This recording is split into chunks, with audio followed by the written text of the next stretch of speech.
Imagine this. You've vanished. Not just got lost somewhere on the trail, but disappeared completely, as if erased. And 8 years later, they find you.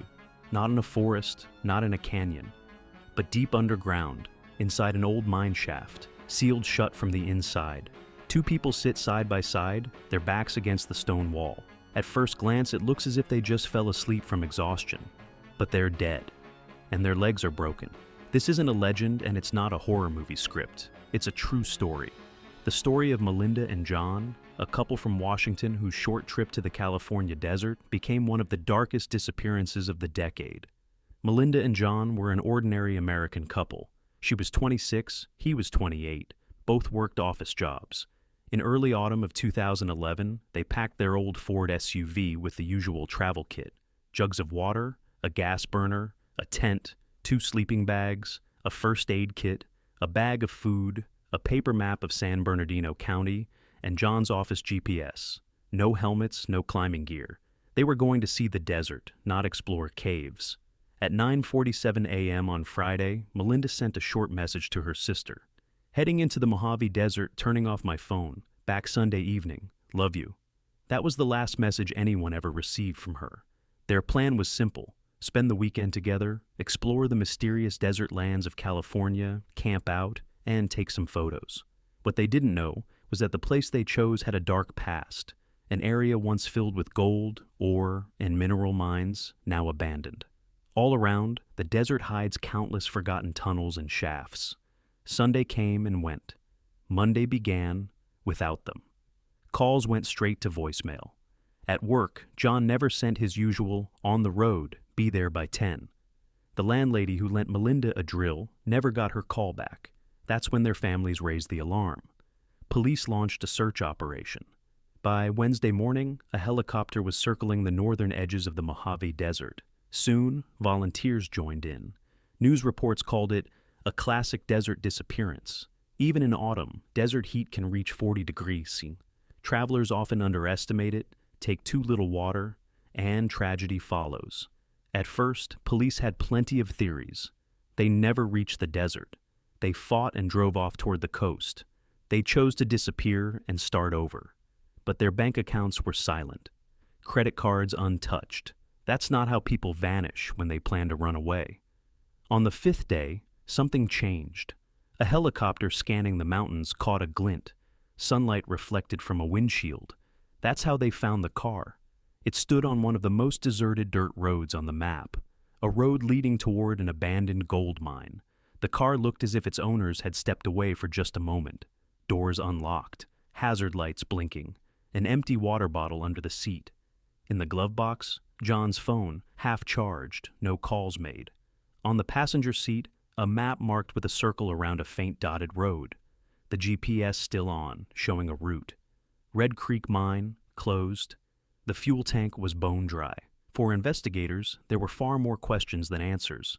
Every detail seemed to explain something, and confuse even more. The gas tank was empty. That explained the hazard lights.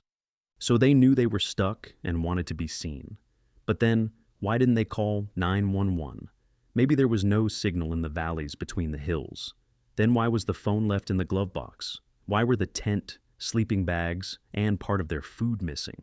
And of course, the biggest question of all, where did Melinda and John go? The search team followed the route saved in John's GPS. The operation was made even harder by the unbearable heat. Temperatures in the Mojave that season were deadly. These lands hadn't seen people for decades. When officers reached the end of the route, they saw it, an old mine called Red Creek. It had been closed for more than half a century. The entrance was partly buried under sand and debris, rusty metal sheets, broken rebar, and rotting wooden planks.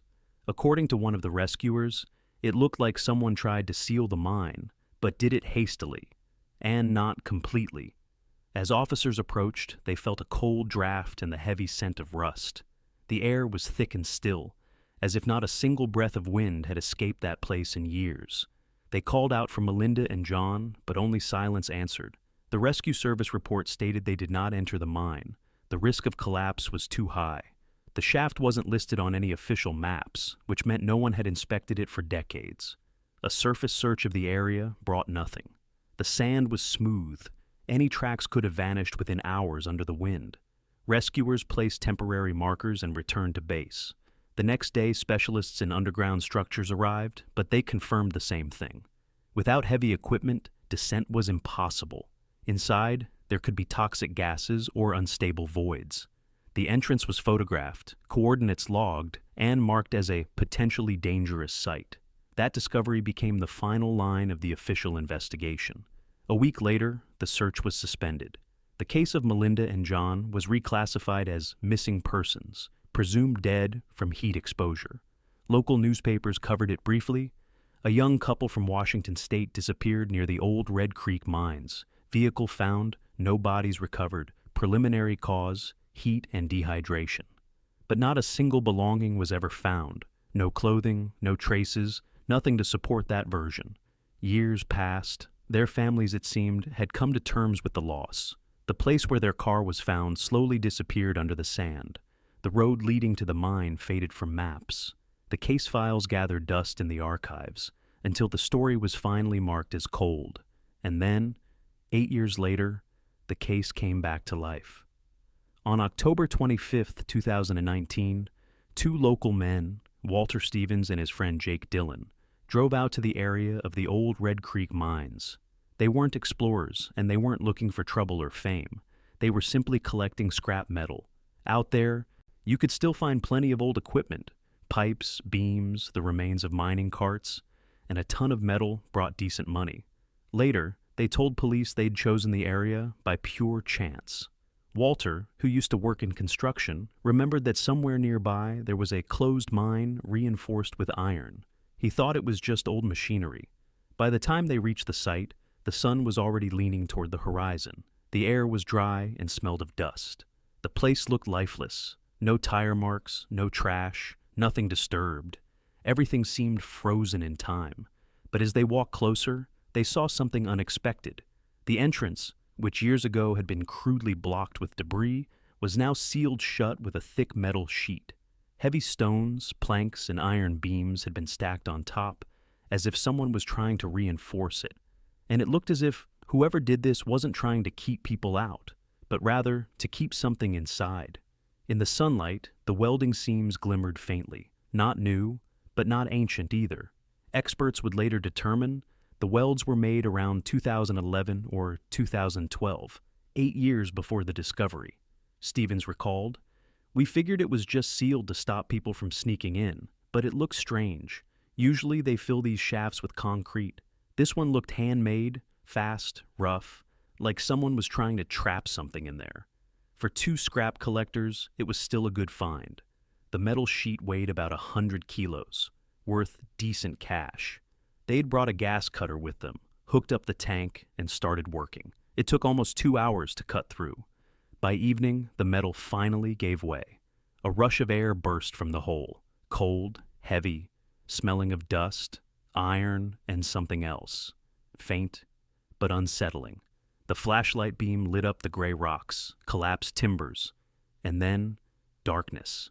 At first, they thought the place was empty. Then the light hit something, and both men fell silent. In the shadows of a small chamber, about 5 meters inside, sat two figures. At first, they looked like mannequins, their posture too calm, too still. A man and a woman, sitting side by side, leaning against the wall, heads slightly bowed, hands resting on their knees. No signs of struggle, no blood, just two people, frozen, as if asleep. Jake later said, "I pointed the light again and couldn't believe what I saw. It was a face, a real face, and that's when I realized this wasn't a mannequin." They backed away immediately, jumped into their pickup, and drove for several miles until they caught a phone signal. That evening, October 25th, 2019, the San Bernardino Sheriff's Department received a call. Possible human remains found inside a sealed industrial site. At the time, no one could imagine. This report was about a case that had been cold for almost 8 years. A few hours later, an investigation team arrived at the scene. It was led by Lieutenant Frank Morales, the same officer who had taken part in the original search back in 2011. He later told reporters, "When I heard the coordinates, my stomach dropped. It was that mine." Working inside was difficult. The air was thick, unmoving. The shaft hadn't been opened in nearly 8 years. It smelled of dust and rust. Each breath came hard. The flashlights revealed only gray stone and fallen sand. They moved slowly, careful not to stir the air. A few meters in, a beam of light caught something still against the wall. When the officers stepped closer, they froze. From the official report of Lieutenant Frank Morales, 2 human bodies, presumed male and female, found seated, backs against the western wall. No signs of struggle, blood, or damage to clothing. Their clothes were ordinary hiking gear, heavily worn but not torn. On the ground lay a thin layer of dust and small stones. No backpacks, no dishes, no flashlights, nothing, except the bodies.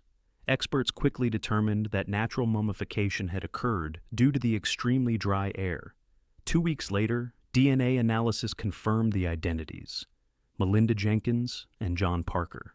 For their families, it was a shock. After 8 years of waiting, the truth had finally surfaced. But with it came even more questions. Why were they inside the mine? Who sealed the entrance? And most of all, why? Further investigation only deepened the mystery. Neither body showed knife wounds, gunshots, or signs of assault, but both had multiple fractures of the lower legs and feet. Forensic experts described them as compound fractures consistent with a fall from height. Yet there were no other typical injuries, no trauma to the head, spine, or internal organs. They had fallen and survived. Above them, investigators discovered a vertical ventilation shaft in the ceiling, an old mining airway long forgotten. Geologists believed that's where they had fallen from. The opening on the surface had become overgrown with shrubs and partially covered by wooden planks. It's likely the couple followed their GPS, saw a shallow depression in the ground, and never realized it was a trap. After the fall, they were trapped below, their legs broken, unable to climb out. But the mystery didn't end there. The most haunting question was, who sealed the exit? Forensic specialists determined that the thick metal sheet over the entrance had been welded from the inside, meaning whoever did it was inside the mine and somehow managed to escape afterward. But inside, investigators found no welding equipment, no generator, no tools, nothing. Lieutenant Morales told reporters, "From a technical point of view, it shouldn't be possible. To weld that kind of structure from inside, you need a power source and tools, and there were none.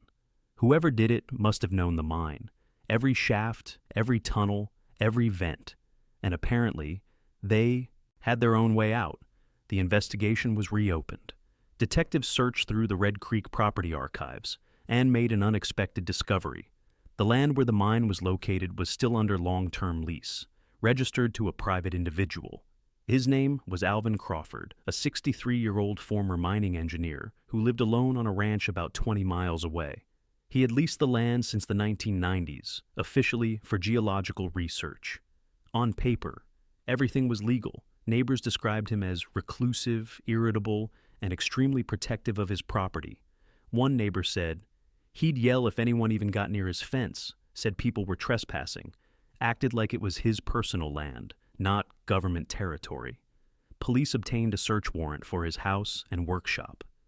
Crawford met them calmly, almost too calmly. He denied everything, claiming he hadn't been near the mines for years. But inside his workshop, investigators found several pieces of evidence: a bundle of old keys matching the gates leading toward the mine area, a hand-drawn map marking the Red Creek shaft, and most disturbing, a homemade diagram of the mine's ventilation tunnels. One of those tunnels, they discovered, did indeed open to the surface, about 1 mile from where the bodies were found.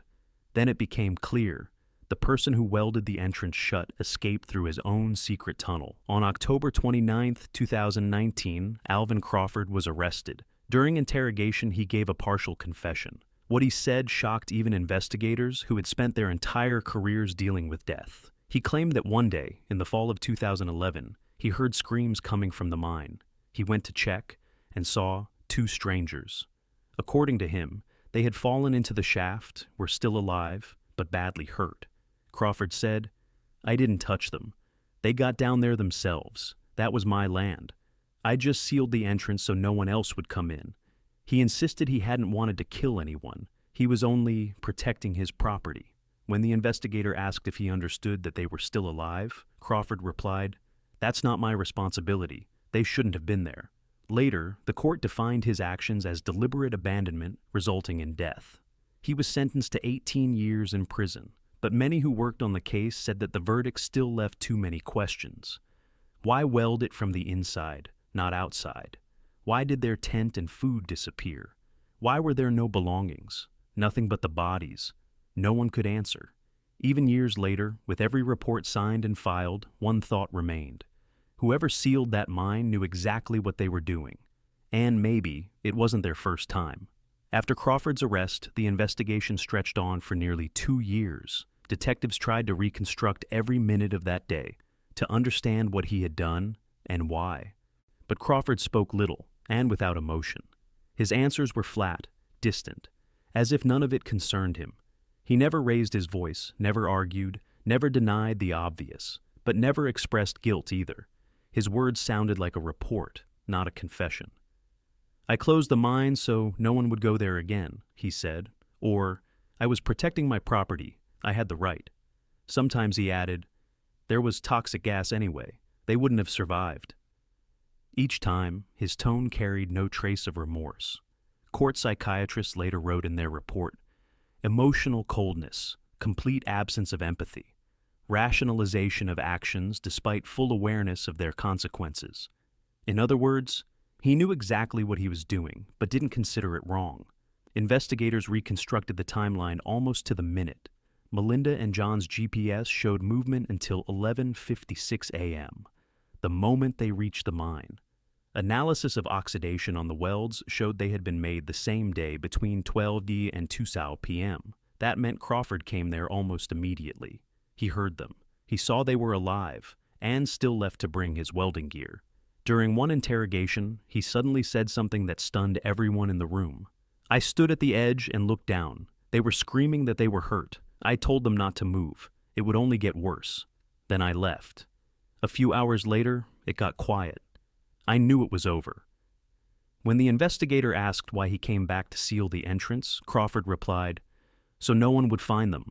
Why stir things up? The whole land's full of holes. People go where they shouldn't. Let there be silence." Those words were entered into the official record. When they were read aloud in court, the room fell completely silent. Forensic analysis determined that Melinda and John had fallen through a vertical ventilation shaft from a height of about 6 meters. Fractures of both legs on both bodies indicated they were alive after the fall. Investigators believed that John had tried to pull Melinda up. Palm prints and fingernail scratches were found on the wall. After that, most likely, they simply sat down against the stone because they could no longer move. They had no light, no water, no food. There was enough air. The upper shaft still provided ventilation, but it was cold and completely dark. Forensic experts estimated that death occurred 12 to 18 hours after the fall. When the prosecutor gave his closing statement, he didn't raise his voice. "This man didn't just walk away," he said. "He stood there and watched. He heard them beg for help, and then he deliberately went home for his welding torch. He came back and sealed the door, so no one would ever find those who disturbed his peace." The jury sat in silence. The verdict was unanimous: guilty. The sentence, 18 years in prison for deliberate abandonment leading to death. When the judge read the verdict, Crawford stood motionless, no gesture, no emotion, just stared at the floor. A local journalist later wrote, "He didn't look like a criminal. He looked like someone who was simply tired of everyone." But behind that calmness was something far more unsettling. A quiet certainty, as if he still believed he was right. Lieutenant Frank Morales, the same investigator who had led the search back in 2011, stood by the wall and couldn't hold back his words. "I've seen killers, maniacs, junkies, but this one's different. He didn't murder, he just switched life off, like a light. To him, it wasn't evil, it was maintenance." After the trial, the mine was permanently sealed. Access to the Red Creek area was blocked with concrete barriers, and the entrance itself was filled with a thick layer of cement. A warning sign appeared on the fence. "Danger. Entry prohibited." But even that didn't stop everyone. A few months later, someone tore down part of the barrier, as if trying to reach the place again. police never identified who it was. In early 2021, the bodies of Melinda and John were finally returned home to Washington State. The funeral was quiet. No cameras, no reporters, only family and a few friends. Their headstone bears a single line, taken from Melinda's notebook found in their car. The main thing is to make it to the next morning. Everything else can be fixed. It was the last thing she ever wrote before the trip. For their families, it marked the end of 8 years of waiting, and the beginning of another kind of pain, the pain of knowing what really happened. Later, while journalists were re-examining the case, they discovered a strange detail. On one of the old police photographs from 2011, taken during the inspection of the couple's car, something unusual appeared in the rearview mirror, a faint shadow of a human figure. The camera had been mounted on a tripod. No one was standing nearby. At the time, investigators dismissed it as a reflection, a trick of the sun. But when the image was analyzed again in 2021, the outline was unmistakable. A person standing behind the car, short, wearing a wide-brimmed hat. When asked if it could have been Crawford, a forensic expert said, "Most likely, yes, but we can't prove it. The angle, the dust, the light, too much distortion." That discovery reignited debate. If he was there, it meant he had been watching them long before they reached the mine. But why? Out of curiosity? Or was he waiting for them to fall into a trap he already knew existed? No one ever found the answers. Today, the Red Creek area is officially closed. No roads, no signs, only rocks and the wind. Sometimes the military uses the zone for exercises, but locals stay away. They say the silence there feels different. No birds, no insects. Old miners who once worked in those hills back in the 1960s used to say that Red Creek had a bad smell, as if the earth itself didn't want to be disturbed. And sometimes locals claim they still hear dull sounds at night, like faint knocks echoing through metal beneath the ground. Maybe it's just the wind and old debris. Or maybe it's something else. Those who have heard it swear it doesn't sound like wind, but like someone, beneath layers of concrete and stone, still trying to be heard. And that's how it ended. A story that began as nothing more than a weekend trip. They just wanted to see the desert, take a few pictures, spend 3 quiet days together. But instead, they found something else. A man whose desert inside was darker than the Mojave itself.